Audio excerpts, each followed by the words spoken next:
Encounter news, अब लेंगे हर खबर की खबर। देश का सबसे स्वच्छ शहर कहलाने वाला इंदौर, लेकिन क्या यह स्वच्छता सिर्फ सड़कों तक सीमित रह गई? क्या फाइलों के भीतर अवैध निर्माणों की गंदगी छुपा दी गई? और क्या नगर निगम के भीतर संरक्षण की छाया में फलता फूलता रहा अवैध इंदौर? आज हम एक ऐसे शहर की बात कर रहे हैं जिसे स्वच्छता के लिए देश जानता है, लेकिन आज जो वही इंदौर अवैध निर्माण, दबाई गई फाइलों और सवालों के घेरे में है। नगर निगम के निष्कासित अपर आयुक्त सिसोनिया के कार्यकाल पर अब ड्रेनेज के गंदे पानी के बाद गंभीर आरोप सामने आ रहे हैं। आरोप ऐसे जो सिर्फ एक अफसर नहीं बल्कि पूरे सिस्टम की कार्य प्रणाली पर सवाल खड़े करते हैं। हमारे YouTube चैनल और Instagram पेज को सब्सक्राइब और फॉलो जरूर करें ताकि हर नई अपडेट की नोटिफिकेशन आप तक सबसे पहले पहुंचे। संपर्क कर सकते हैं। सूत्रों और शिकायतकर्ताओं के मुताबिक इंदौर में बीते समय में अवैध निर्माणों का जाल फैलता चला गया। रहवासी आयुक्त, अपर आयुक्त भवन अधिकारियों को शिकायतें करते रहे, दस्तावेज देते रहे, फोटो लगाते रहे, लेकिन निर्माण विभाग की मशीनरी या तो चुप रही या फिर कार्यवाही सिर्फ नोटिस देकर सिमट कर रह गई।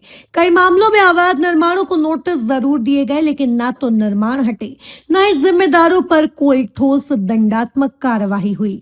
सवाल सीधा है कि जब शिकायतें थी, सबूत थे, तो कार्यवाही क्यों नहीं हुई? क्या निगम की चुप्पी सिर्फ लापरवाही थी या फिर संरक्षण का संकेत? अब बात करें तो सबसे गंभीर आरोप शहर भर में लगे अवैध यूनिपोलो से जुड़ा है, प्रोजेक्ट से, जहां करीब 50 करोड़ रुपए के कथित घोटाले की फाइल क्लर्क से लेकर अपर आयुक्त सिसोनिया द्वारा फाइल दबाए जाने की बात सामने आ रही है। सूत्र बताते हैं कि प्रारंभिक स्तर पर आयुक्त यादव द्वारा जांच की बातें उठी, लेकिन निगम में चमत्कारिक क्लर्क ने उसमें भी दाव खेलकर पहले ही फाइलें आगे बढ़ने से रोक दी गई। जिम्मेदार अधिकारियों तक सवाल पहुंचने से पहले ही मामला ठंडा कर दिया गया। ये सवाल बेहद गंभीर है कि क्या इतनी बड़ी राशि का मामला यूं ही दब सकता है बिना किसी इशारे के? एनकाउंटर न्यूज के संस्थापक और आरटीआई एक्टिविस्ट सुदेश गुप्ता का कहना है कि हमने लिखित शिकायतें दी, फोटो, दस्तावेज और प्रमाण लगाए, लेकिन किसी स्तर पर सुनवाई नहीं हुई। न आरटीआई के जवाब संतोषप्रद दिए गए। इससे साफ लगता है कि अवैध निर्माणों को अघोषित संरक्षण मिला।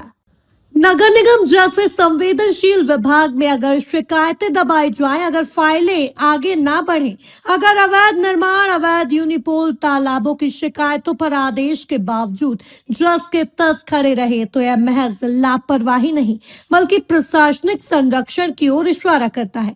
सबसे बड़ा सवाल यही है कि फाइलें किसके इशारे पर रुकी, किसे फायदा पहुंचवाने के लिए कार्यवाही टाली गई, और क्या जिम्मेदारी सिर्फ एक अधिकारी तक सीमित है? क्या इंदौर में अवैध निर्माण बिना संरक्षण के पनप सकते हैं? यूनिपोल जैसे बड़े प्रोजेक्ट की फाइल क्यों दबाई गई? शिकायतों की अनदेखी का जिम्मेदार आखिर कौन? क्या नवनियुक्त आयुक्त और अपर आयुक्त पुराने रास्ते पर चलेंगे या इंदौर को नई दिशा देंगे?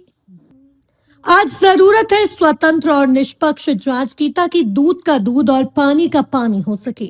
इंदौर की साख, कानून का राज और जनता का भरोसा तभी बचेगा जब जवाबदेही तय होगी।